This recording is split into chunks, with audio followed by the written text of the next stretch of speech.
आता मी इथे गॅरेजवरती आलो आहे. आता लगभग येऊन मला लगभग 1 तास झाला असेल. 1 तासामध्ये काय झालं माहिती नाही. मला खूपच स्ट्रेस झाला. कळालं की मी 8:30 वाजता आलेलो, तर इथे एक कार उभी होती. तर मला वाटलं की कोणीतरी पार्किंग केली आहे. त्याच्यानंतर इथे यायच्या आधी मी घरी होतो, तेव्हा घरी निघालेलो तेव्हा मला 2-3-4 मिस कॉल आलेले. म्हणजे ज्याचं दुकान आहे त्याच्याकडून, सेटकडून, ज्याचं दुकान आहे त्याच्याकडून 3-4 मिस कॉल आले. मला वाटलं की दुकानात यायचा माणूस आज फोन करत असेल, तर मी तसं समजून मी कॉल उचलला नाही. तर इथे येऊन बघतो तर एक कार उभी आहे इथे समोर. त्यांचा मला वाटलं की कोणीतरी पार्किंग केली असेल, तर मग मला खूप राग आलेला तेव्हा. आम्ही व्हिडिओ पण बनवायला चालू केलेली. तर तोपर्यंत एक बाईकवाला आला आणि मग मी बाईक धुवायला लागलो. मग व्हिडिओ अर्धवट राहिली. त्याच्यानंतर आता 1 तासानंतर तो कारवाला आला बाईक धुवून झाल्यानंतर.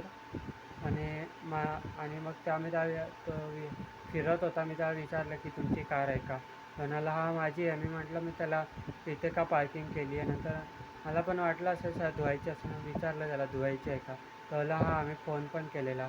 तर मला आठवलं की ज्याचं दुकान त्याचा फोन आलेला, त्यांनी कार धुवायची असते म्हणून फोन केलेला. तर त्याचं काय नाही एवढं झालं, कारण की त्याला फॉर्म वॉश करायचा होता. म्हणजे असं आहे की ते मी वॉशिंग करतो.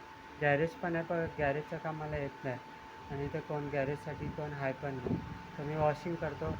तर वॉशिंगमध्ये एक मशीन असते शॅम्पूची, ऑटोमॅटिक मशीन, फॉर्म वॉश म्हणतात त्याला. ती मशीन आपोआप शॅम्पू सोडते. आणि एक बार्डीने पण होते. तर काय आलं की फॉर्म खराब होता, म्हणजे ती मशीन खराब होती, त्याच्यामुळे मी बार्डीने करत होतो. असं बार्डीने म्हणजे पहिलं असं बार्डीने व्हायचं, असं त्याच्यामध्ये शॅम्पू टाकून पाण्याने शॅम्पू बनायचं आणि त्यांनी मारायचं. तसं दोघांमध्ये काय फरक नाही आहे, साफ दोघांनीच होते. तर तो काल मला बोला त्याला फॉर्म वॉश करायचा आहे. मग तो फॉर्म नव्हता, खराब होता, तो मग निघून गेला. 1 तास फालतूमध्ये गाडी उभी केली त्यांनी.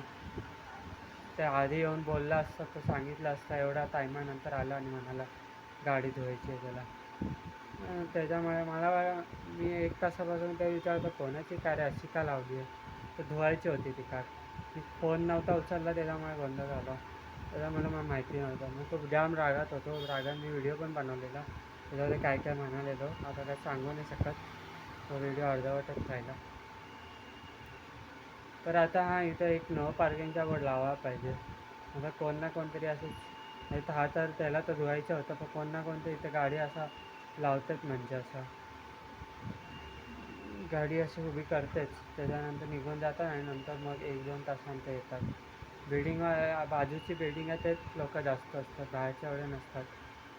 तर नो पार्किंगवाला बोर्ड लावायलाच पाहिजे. आणि त्यानंतर रात्री दुकान बंद करीन तेव्हा असं समोर बाईक वगैरे असतात आजूबाजूला, ते येऊन उभा करीन, म्हणजे कोण कार नाही लावणार. ते आता हँडल लॉक नाही तर ते साईडला करू शकतात, तर तरीसुद्धा सेफ्टी म्हणून लावीन. काय माहिती ते बघूनच आजूबाजूला लावतील, कारण की आजूबाजूला एवढ्या जागा आहे, तिकडे कोण काय काम नसते, तिकडे सोडून इथेच लावतं. इथं मला गाडी धुवायची असते, असं गाडी उभी असेल तर मला गाडी धुवायला प्रॉब्लेम होतो.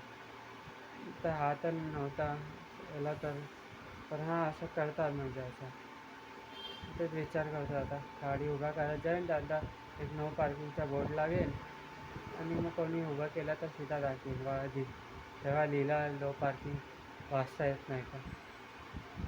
हेच करावं लागेल आता. 1 तासापासून मी स्ट्रेसमध्ये होतो, कारण की आज संडे आहे ना, आणि अशी गाडी उभी राहिली असती तर मग धंदा नसता झाला.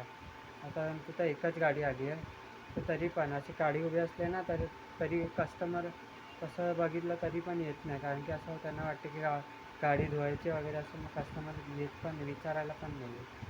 त्याच्यामुळे थोडा मी स्ट्रेसमध्ये होतो. तर आता ती गाडी गेली आहे. आता एकच गाडी मी धुतली अजूनपर्यंत. बघू आता आज कसा धंदा चालतो, संडे आहे. बाकी तर आल्याच एवढा स्ट्रेस झाला. तो नो पार्किंग आणि रात्रीचे जाताना गाड्या उभा करायच्या आहे, काय टेन्शन नाही राहणार. कुठली स्वतःची गाडी असते तर हँडल लॉक करून केलं असतं, तर आता स्वतःची तर गाडी नाही आहे, मग आजूबाजूच्या गाड्या उभा करून करावं लागेल. चला मग बाहेर पडायचं.